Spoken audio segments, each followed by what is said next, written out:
Now in studio, I've got a very special guest, and his guest has come with a friend. Massive shout out to Kennedy Odede. Welcome to the show. Asante. And of course, Boniface Mwangi. Wagwan. Niaje wagwan. Hiti sana. Kabla tuingie story first, Kennedy Odede has a brand new book called Find Me Unafraid, and I have my copy. We're going to be talking about this. Before we get into that, gentlemen, I know you walked in when I was addressing the story ya Madova, ambayo makarao allegedly wananyoa wase Madrid. In his community. This is the second time the guy has called. He's spoken to his brother, who's saying he's scared to leave the house with his dreadlocks because wanataka kumnyoa. Hiyo ni makosa. So polisi ana right ya kunyoa nywele. Ukifungwa ndani jela mtu nyolewa nywele kwa sababu ya chawa. Lakini legally the cop shouldn't touch you. So that particular person anaweza kwa ipoa kwa Twitter, kwa Facebook. Na kuna ile story ya Ask IG. Yeah. So tag the IG, the police station and the name of the officer. It will be investigated. In a scenario where you live in that community, you're afraid of being, we ufungwe mdomo yako. Kwanza Twitter hapo, umetweet hapo. Nani at nani ni nani? No, but the truth is, makara ugopa exposure. Makara wote wabaya, wapendi kutajotajwa ama kwa raia. So, if ama watumie Kwambox to say, sema ni police station gani, karaum gani, no tag Kenya Human Rights Commission, and IPOA. IPOA is the Independent Police Oversight Authority, and their work is to investigate police violations, and that is a violation of your human right. The police have no right to touch you. Ile hata ukienda unajua polisi kwanza hata si prosecutor na si judge. Kazi yake ni kuarrest. Unapelekwa kotini, unahukumiwa kotini. So ile akuniambia, we kumbafu alafu ananipiga kofi. Hata kutukana ni matusi. Hata kukusukuma kukusukuma ni makosa. Hata matusi ni makosa. Hata kutukana, I have 3 kids. All of them have dreadlocks. Wajaribu waguse wangu. Yeah, that's the thing I wonder. Kennedy, you see a lot of young people in Kibra with dreadlocks. Kama kusema kweli, hizo mara kwanza ni mwana mayutu akinyolewa niko huko Kibich. You know? Kwa tu mtu ako na dreads, mnati hivi, tuo ni mwizi, ni suspect. Alafu unajuanga wanadhani wasi wajui right yao. So hiyo ni kitu mbaya sana. And this time tuko na Twitter, tuko na social media, sio kufanyika hivyo. Sio tupoa. Anika, kwa Anika tu by the way. Ukinyamaza ndio kudhulumiwa. Kabisa. Kudhulumiwa for how long? For how long? Yeah, speak up. And I always ask this question. Okay, wagondi kwani Kara, imagine ati cheki nimejoin ugondi squad. Alafu nasema we dread zako ziko wapi wewe? Tutajuaje wewe ni mgondi? Hebu enda unyoe. Yeye ni reason ni ya kiganjo. It doesn't make any sense. And that is the reason why we're saying they should actually hire intelligence, not running abilities and that 2 teeth. Jesus. Kama mimi, I think the thing wanadunga mbaya ni hivi, awelewangi kwamba pia watu kwa the hood huko hawapendi waizi. So ikam kuthreaten watu tutawaficha. Lakini kama tu ile pia hataki mwizi kwa neighborhood yetu. Lakini kujana hiyo madharao, kwanza kuna mtu mpoa kama mnati. Ndio kuna dread. Wengi watu wazuri sana. Very peaceful man. Very peaceful. Nati dread. Mimi kwa bulb rasta bana, Kennedy Odede the bald rasta. We want to speak, actually, I'm so grateful that you're here. This is the third time we're having second time I'm interviewing you. Yes. And last time we spoke, of course, you are for those who don't know you, let's start. How did you decide that you're going to provide water, sanitation, healthcare for people in your community? What drove you to do that? So to be told, so when I started listening to reggae music, to be told, I came across this guy called Marcus Garvey. If you know, Marcus Garvey was a man of transformation. He wanted to transform his community. So I saw this poverty and I'm like, you know what? I can also change my own life first. Then I can be able to transform other people's life. So the idea that we looked at what are the challenges from town. There was no clean water, women abuse, those kind of things. And I was like, you know what? I want to start slowly by slowly. It's not like a soccer club. Mpira tu, like a mpira, even though shofke lianza. So that I call it that dream, and having that feeling that you can do it. So ulianza tu hapo ulikuwa na dream ya kuchange your community, but ulianza hapo tu with what you had. With what, ile tuko nao my youth ni wanataka unadhania kwamba unaweza kitu kubwa mara moja. Baby step, step by step. But kwanza for me was nilikuwa nimepotea, sita kudanganya. Nilikuwa niko lost. I had to identify myself. And ask myself, mimi ni nani? What do I want to achieve in my life? I am useless. I'm feeling down. At what age were you at that point? Around 16 years old. And you were feel ya kwamba niko chini kabisa. Kennedy, wacha kutupatia. As in uko 16 and you're already feeling lost at, oh my God, what am I going to do with my 16 mazu nasema club inafunguliwa sangapi? Alikuwa adolescent. 16. I was thinking about, I don't know, 16 mazi. I was thinking about changing the world. Kwa mpira hivyo kidogo ikaanza kugrow polepole. Alafu ni ile tu lazima watu kutrust. Wakupatiwa commit wana kutrust. Wakaanza kunita mea kwa ghetto hivyo. Mos ikaanza kugrow tu. Tukafuata our library polepole. Hata sijui kuandika proposal. Sikuwa najua kuandika proposal. What I knew was that I want change. And change is when we come together. Hiyo tu.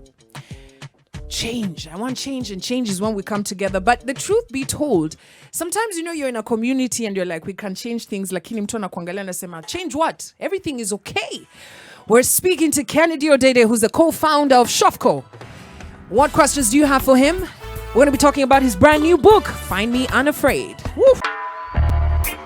Morning Vybez, where you are the MVP. No negative vibes. You are on 104.5 Vibes Radio. The show is Morning Vybez with your captain of good vibes. They call me Kwambox. Asante sana kwa kuwa nami hapa this beautiful Tuesday morning, the day the president has said munaweza kunywa. Yes. Okay. In studio, I'm speaking to Kennedy Odede, who's the founder of Shofco, and a friend of Vybez, Boniface Mwangi. When he's definitely going to be in studio with us. Before we took the break, Kennedy, you were talking about how you saw your community and at 16, you were like, I want change. And you started with what you have. Fast forward, let's say 2020, beginning of 2020. When between starting out 16 and 2020, what have you been able to achieve? Okay. It's been a really long journey. And I'm so proud of my community. Yeah. Right now we work in almost 15 slums in Kenya. Starting from Kibera. So we have a school. We're able to send girls to the States. Yeah. We have seen some of the girls that amazing project. We have like over 10 girls in the US, the best schools. They came from Kibera. Yeah. They didn't even know going to school. And we have the hospital, 2 hospitals in Kibera and Madare, which sees almost over 1,000 people. Imagine. In a week, And then we were able, what really touched me a lot was during this COVID. Yeah. We were able to come out to help people, wash their hands, give soaps to over 2.4 million people around the country. Wow. So I've seen big changes. The biggest thing I'm so impressed about Shofco is peace. Remember, Kibra used to be a lot of violence. Yeah. So we're able to work with the youth in the community to be peace ambassadors so that they cannot be used for political fights. And all this started with you looking at your community and saying, we can do better. Yes. And I think that the thing for me was, you have to have a dream. I won't lie to you. You have to have a dream and a vision. And I really knew what I wanted. To be honest with you, I knew what I wanted at a very early age. I knew when I was listening to Marcus Garvey, I'm like, wow. So I started falling in love with great men and great women. Okay? And their story was inspiring to me. What I love about them was it was not about themselves. Yeah. The first thing. It was about them transforming their people. Yeah. So I saw that as a dream. And then through having leaders in the community, we came together and I saw just simple things like cleaning your street. Yeah. Kitu ndogo tu hivyo. Usiwe na manini, atungoje wazungu kusafisha Kibera bana. You know what I mean? It was like that. We don't need a donor to help kids do homework. Yeah. You know what I mean? Yeah. We don't need a donor to help women to stop this gender violence in the community. Yeah. We can do it. Yeah. Money kikuja ni bonus. But we are the people bana. Wow. Yes. I like that energy. And and considering a lot of people who get into humanitarian work wanasema ati hiyo donor funding imefika. Aye. Hajafika? Okay, tusianze. But Kwambox, I'm so happy, truth be told, I'm so happy Akwamba I didn't get donor funding from the beginning. It can spoil you. Yeah. You can just think about money. Me told my community, listen, Marcus Garvey didn't have a donor. Martin Luther King Jr. didn't have a donor. Mandela didn't have a donor. You know what I mean? Yeah. So, but one thing you have to do is to start. Yeah. And then slowly by slowly, and then also, it's not about you. Have a team around you who's working with you, and that's how you can achieve it. And then make people believe in what you want to achieve. Kennedy, I have been to Kibra and seen some of the projects that Shofco has been undertaking. I especially love the water project because I know how many people have been saved from drinking dirty water.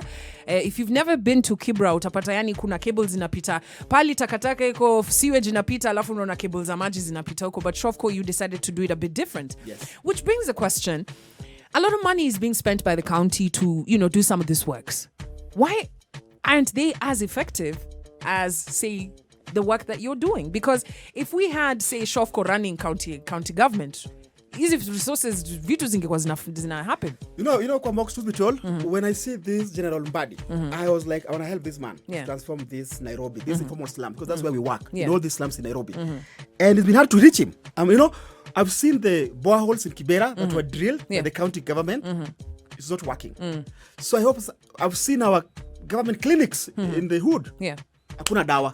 So I was like, listen, how can you come together with Shofco? We see what we can do together to change this. For example, water was a big issue. We now have our own borehole. And then is the idea from the community, like, okay, imagine chafu. Kwa nini inapitia sewage? Ipite juu ya hewa. Inatupitia hapo juu, and then we treated, and we have over 400,000 liters of water in Kibra. You know what I mean? But with the government, we can do so much. That's kind of my dream.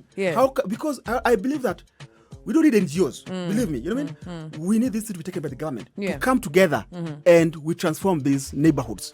I love how passionate this guy is. Like every time you speak to Kennedy, you're just going to be like, okay, I'm going to change my community right now. I'm so excited, Kennedy, that you've taken the next step, because I mean, every single time you speak, there's so much wisdom, but to have it actually written down. Tell me about Find Me Unafraid. How did this book come about? So let me give you a short, quick story. So anyway, as a youth man in Kibera, I was around, I think 20. I met this lady called Jessica, who later on became my wife. Nilimkatia kiujanja, so kudanganya. So when I met her, I was like, because I used to love reading a lot of novels. So I didn't tell her I love you. Nikaja hapo nitajiangusha. Utajiangusha. I admire you so much.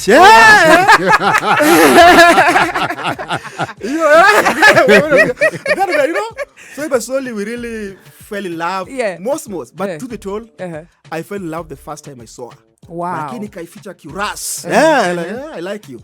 Anyway, so together I was able to really to go to the States. And then to be told, I saw a lot of things. And I wanted to keep on transforming my community. So when going to America, meeting all those people and having those kind of success, I'm like, you know what? I don't want to forget where I came from. And I was in the university, I was having these nightmares of my struggle. You know what I mean? Mimi mtu nimebeba maembe moja hapo Toy Market nikachapwa karibu niue. Imagine nilikuwa junior umenichapa. Maze. And na ilikuwa maembe ya 5 bob. Hata ni shilingi moja. Shilingi moja. Yes. Jesus. Anaona alafu msinichekele. Shawa yangu ya kwanza ilikuwa ni States. Ile maji kutoka juu ya hewa. Achana hii ya kutumia basin. Yani ulienda States. Nikachukua almost 1 hour and a half. When do the reason was ulikuwa nafikiria hapa Afrika. We live on top of trees. Huko kidit bana, mimi sikuwa na shower. Ni kweli. Bana, alafu nikaona kwamba how can I use my life to transform other people's. So hii story yangu kwa hii kitabu ni hiyo jani yangu. And then it's about what we can do. You know what I mean? So I'm using my example hapo hivyo ku inspire my youth, watoto wa ghetto wa Kenya, everybody, you know what I mean? Wale kutoka Afrika, yani you can change a life. Oh wow. Imanishi umetoka wapi? If you really focus on your life and you have to know your life, what you want. What do you want to do with your life? Then step by steps you can transform it. Hey, Kennedy. Yani hiyo pressure umetupatia ati first know what you want to do with your life. Unajua the number one thing, hata kuna msisa hii yako 50. Anasema, okay, still don't know what I'm supposed to be doing.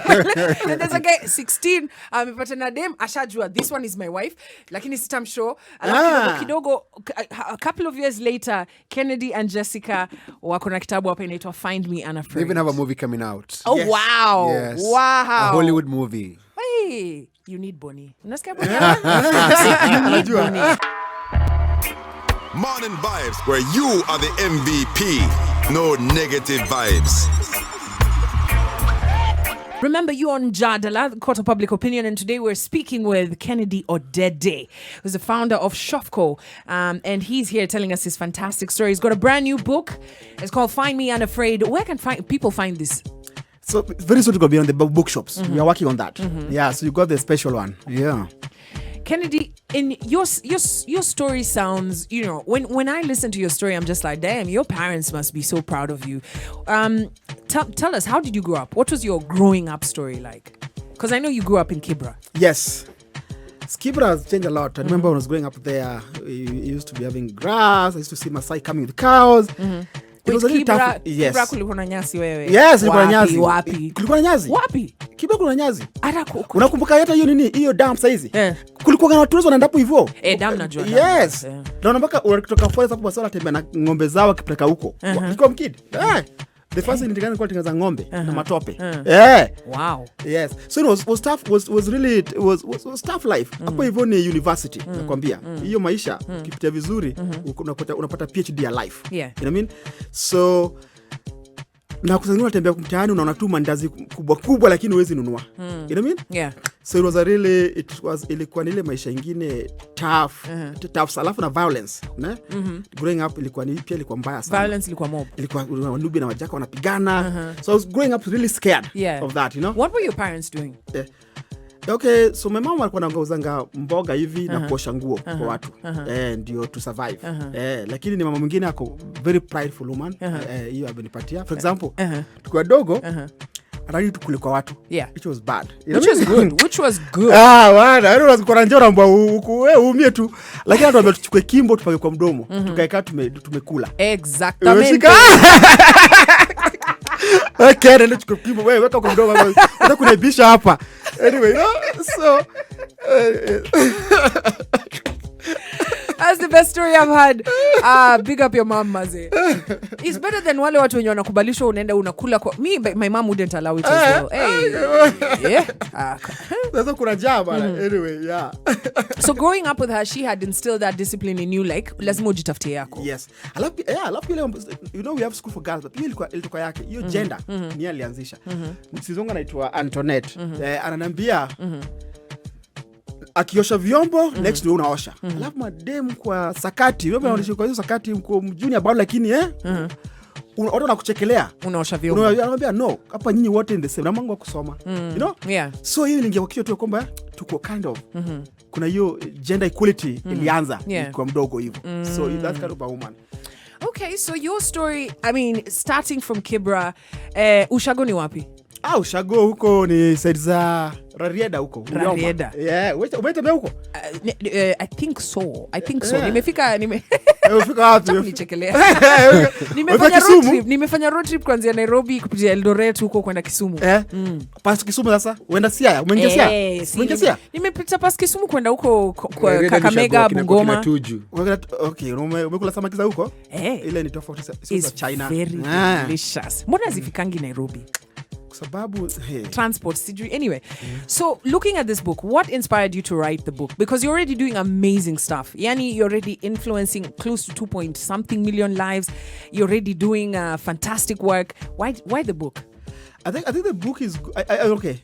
Do you remember this story ya kina Bob Marley na hao watu ambao tunawainspire walisemaje? History ni historia yao. I story. You know what I mean? Yeah. So mimi, you know what I mean? I have to note it down. Otherwise, mwingine ataandika story yangu. Okay? I wanted to write my I story. Yeah. And I story of struggle. Story ambao nilipitia. A story that can also inspire other people. Nimeinspiriwa na nani? Na Marcus Garvey. You see? Yeah. Because I read about him. So pia mimi kuna watu nataka ni wa inspire. Yeah. Waonenyewe huyu boy anaitwa Kennedy Odede huyu alitoka kwa hii ghetto. Mpaka kwa nyumba yangu ya ghetto saizi bado iko. You can tell. Mimi napenda history sana. Na ngapo hivyo namshukuru Jah. Watu japo nilitoka, nika single room tu. Nimeifunga tu iko hapo. Napaka nakunywa chai hapo. Wow. Now all the time you're always in Kibra. Sana, all the time. Yes. Is the situation in Kibra, I know that there's a lot of work you've done there. When you hear the situation between the cops and the youth, what do you feel? I think it's really it's not good. You know what I mean? And but there's a lot of changes that are happening, truth be told. Yeah. What we call community policing. Which I think is a good thing. Where the community are involved. You see? Because by then kitambo ilikuwa tu ni vita. You see? Yeah. But kuna bado makara wale wajinga ambao wanaona tu youth man. What I hated honestly ni ile kuwa suspect. Yeah. Because the way you look, the way you dress. Yeah. You know, uwezi enda to Lavington. Uite kijana wapo hivyo waambie suspect. Yeah. Mbona wanakam ghetto? Sisi ni suspect ghetto. Yeah. You know, that thing really kills me. Na niwanga sana. Bila umesema story wao mnati. Yeah. Kuna dreadlock. Yeah. Umeshamuona sasa unamnyang'anya right yake. Immediately. Hiyo ni dignity. You're putting his dignity down. Yeah. Na ukitaka kuwajua community is not happy. touch a dreadlock ya mtu. Hiyo ni fire. I love it. We've got Boniface Mwangi and Kennedy Odede in studio. Whatever questions you've got, remember, unitumie kwa #Kwambox on Vibes, or you can SMS me. The SMS lines are open, 40131. Morning Vybez, where you are the MVP. No negative vibes. Kennedy, what do you see the future of Kibra? I think if you think about Kibra, is really the entire Kenya, because in Kibra we have every ethnic community, and it's, first of all, it's changing. My hope is young people. Young people are becoming more aware of their rights. They know what they kind of want. They want leaders who can really transform their lives. So there is a great future.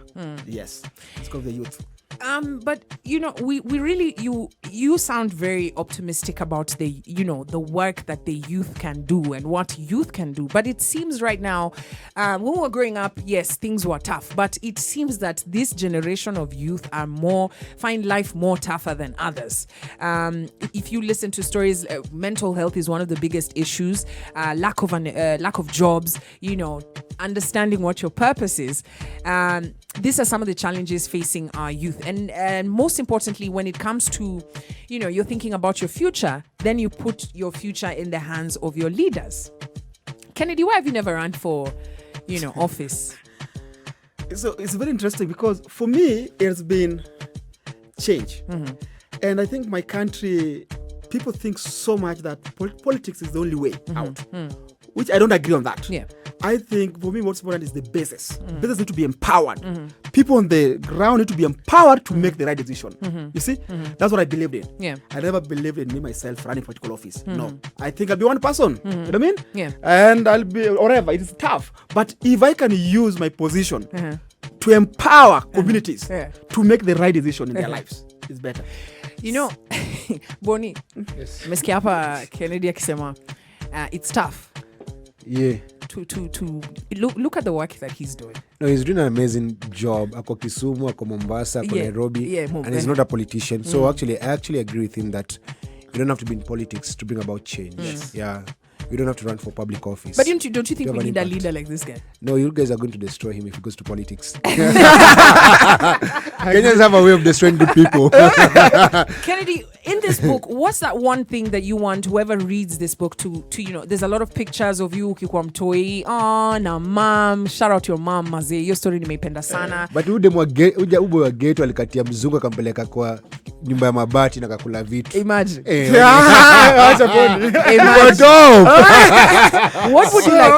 What would be the biggest takeaway? By the way, first and foremost, for those who are listening in, if you see the people that have written their forward, hapa nyuma naona Loni and Muhammad Ali, Chelsea Clinton, ameandika hapo, Gloria Steinem, Maya Farrow, who's an actress, Senator Cory Booker, ameandika hapa, Nobel laureate Ellen Johnson Sirleaf, who was the former president of Liberia, Yani Graça Machel, Lema Bowie. How do what do you want people to take away, aside from that you know a lot of famous people, important people? So I think as you talk about, I'm a very optimistic person. And that book for me is all about that hope. I mean, and then what can you and for the young people, I feel like I don't want to scare young people, the youth. Yeah. But kama ukifika 35, kama ujashika rada, my friend, will be hard. I mean, as long as you are young, energetic, you have a chance in life. Yeah. Okay? So I'm telling the youth, listen, use your life, those years you have now, very carefully. So that's the hope about the book too. The same thing. What I've done in my early years, I will keep on building me for who I am. Okay? And talk about the hope. Why am I really strong about the Kenyan youth? Kwambox. Remember those many years ago when there was no internet, there's no social media, we could speak our mind. I'm so happy that this young man, you can reach out to you, and this thing can be public. Before achapo ghetto, onyolewa nywele, nowhere to say anything.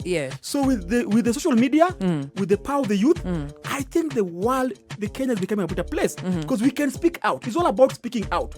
And kama umebaptiza zetu, tutakujua unaendesha gari gani, uko na nyumba gani, unaishi wapi, familia zako, tunajana kwa social media bana. Kitambo na sikumeiba pesa zetu lakini I don't get it. Yeah. You see? So in this world of technology, I think the youth have a right. Na si tuko mayouth wako wengi Kenya. If they can vote on the right decision, youth man, wherever you are, you can make the change. It's interesting that you mentioned about voting. I'm about to open the phone lines because as we speak, the stats from last month, 9.5 million youth will be joining the 2022 election. 9.5 brand new voters. Brand new. That's amazing. Potential. Wow. 9.5. Yeah? Look at that number. If they want to vote for Wazee, those guys can actually have their own president if they want to. Yeah. Yeah. Boni nda kuinvite interview yako separate, okay? Eh? Hizi vitu. Let's speak to some people. I can see people trying to call Khalifa. Wagwan Kwambox. Wagwan Rasta, uko fiti?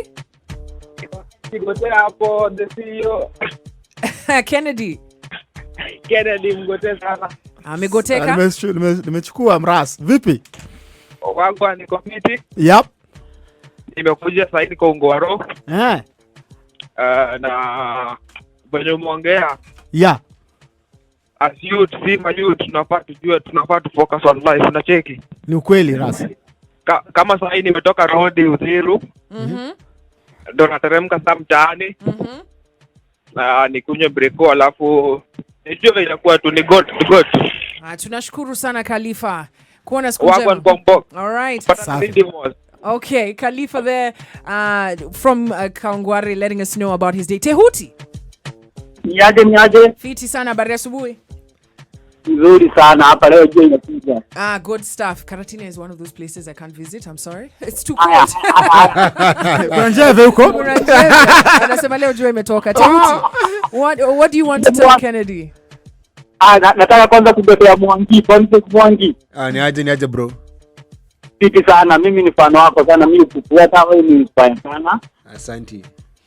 Lakini mimi niko na advice moja. Natoka kwa politics. Politics si kitu poa. Then Ken ni mlata. Mwambie yake grade, tutamtafutia pedi. Sasa mwambie yake. Mwambie tunapiga kutoa yake na ni kazi nzuri sana anafanya hapo ghetto. Thanks. Na mwambie pia sisi kuna venye hata tunaweza extend hiyo nini work ya ghetto pia tu team up na watu wana huku mashinani pia unaona. Kuna venye hata tunasaidiana na ile intelligence iko ghetto. Watu wa ghetto ni wajaja sana, wako na mambo mingi sana pia. Kuna venye tunaweza hata creating forums za watu wa ghetto wanakuja wanachanua watu wa mchaza huku. Pia sisi watu wa mchaza pia kuna ile yetu tunajua tunawachanua unaona. Kabisa. Na tuna create awareness hata kwa youth tuelimishe mayouth na empower youth na zile idea wako nazo unaona mayouth wako na idea mingi sana ile kitu wanakosanga ni empowerment hata si do empowerment I love it. Unaona I love it. Asante sana Tehuti. So big up power sana na big up hata wewe kwa book sana. Asante sana Tehuti there from Karatina. Today he seems warmer than usual. Najua uko jua imewaka. Hello.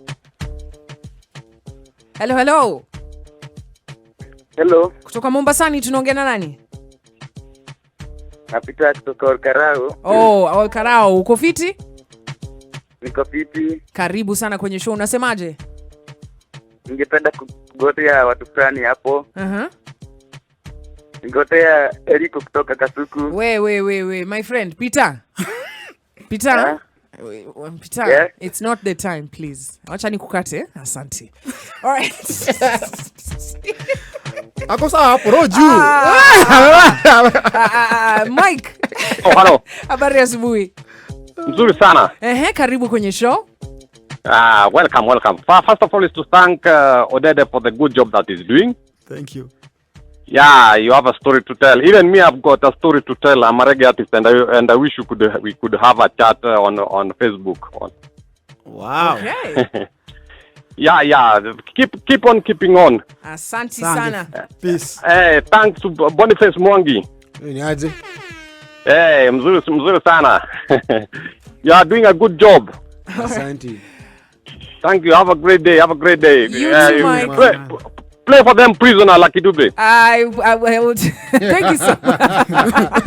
That's his every single day. You must call. Every single day he will request Prisoner by Lucky Dube. Hello. Hello. Aya, kumbuka kuwa tayari kuzungumza ukipiga simu. Nambari ya kupiga 0719012700. Jejo. Ni Marcos kutoka Rwanda. Karibu sana kwenye show. Unasemaje leo? Mimi nashukuru akina Ken na Boni. Ametuinspire sana. Kwanza tunataka Ken hiyo muziki yake mpya. Aha. Make sure we get All right, Marcus there from Bano anasema mazee mmeinspire sana, especially kusabia hii book. Hinga. Hello. Yes sir. Good morning. Good morning Kwambox. Leo unasemaje? Mimi niko salama. Mko hapo studio na wageni wako? Tuko salama. Wametunai sana, wametuinspire mbaya sana. Aha. Okay. Yeah. Nataka niwa big up na waendelee hivyo. Hinga, remember to get the book. Let's finish off with Tony Langata. Tony, good morning. Yo. I'm good. Mtu yuko fiti? Yuko poa, menda kuangalia kwa nje. All right. So unasemaje leo kwa show? Leo kwanza mimi nakotea kwanza Boniface Mwangi. Yo Boni. Niaje bro? Mimi niko poa jo, manze tangu ache sorry na onda bana ukanitoka hivyo so. Bona toka watu. Niko tu bro, niko juu ya mawe, mledi ni makazi. Juu ya mawe kweli. Niko juu ya mawe, nakondea tu kwa hapa na Kwambox. Bala zo nikacha zilikuwa mingi nini. Labda tuwashe kitu tuvute. Iko sawa. Mimi niko yo, unasema nini Kwambox? Tony uko fiti leo? Mimi? Mimi nakuanga fiti kila day ama. All right. I got to let you go. Thank you so much. And have a great day. Finally, let's speak to Cliff and Nora in Isiolo. Cliff? Hey, Kwambox, mambo? Fiti sana, habari asubuhi. Nzuri sana. First say hi to Boniface Mwangi. Niaje bro? I met him the first time he was doing photography pale karibu Jivanji Street. Umekumbuka Boni kwa photography hapo? Nilikuwa napiga mapicha kwa barabara paparazzi. Hata kwa hao tukakuja kupiga photoshoot pia na kina Rise Gedenji hapa TV. Do you remember Kigeni Nyeve? Yes. Kama umefika hapo ninakuona kama umefika na bambika sana. Asante jo. Cliff. Okay. Hiyo project yenye wanafanya kwa Bob. That's a very inspiring project. The one by Kennedy. The one by Kennedy Tata. Kennedy does a good job. Na kina Octopizo wako wapi hivi vitu? Octopi ni boy wangu huyo. Octopi ni mpoa. Na best yangu sana kutoka Kianza wapi? Pale center. So you bana mpige support hapo. Yes, Kwambox. All right. Asante sana Cliff, I got to let you go. All right. Thank you so much to everybody that's been a part of the conversation. I'm going to give you a chance to give your final thoughts. Kennedy, book Find Me Afraid. You said you let us know when it will be in the bookstores. Yes. Okay. But what are your final thoughts? A lot of young people listening to the show this morning. And like I was trying to tell you, one of the biggest challenges with youth is how do I know what it is that I'm supposed to be doing? How do I know that, they're listening to your story, they're like, mimi nataka kufanya vitu fantastic kwa community yangu, lakini mazee lazima niomoke. What is your thought, or what are your final thoughts? Yes, thanks so much Kwambox. My youth, malipote mko, I know life ni hard, kusema kweli, na usisahau hauko peke yako. Look for a friend in the community, mali uko, murizo naye pamoja, na anza kuandika vitu kwa karatasi. Somewhere, what is your dream? What do you want to achieve? Alafu kushaelewa kitu chini, usema okay, hii ndio my big dream, alafu anza pole. One thing I give the youth my advice ya kwamba ni don't just sit. Usikae tu kwa nyumba. Youth man, tembea, meet the rising sun. Niko huko mtaani kwa nanga industrial area, tafuta job.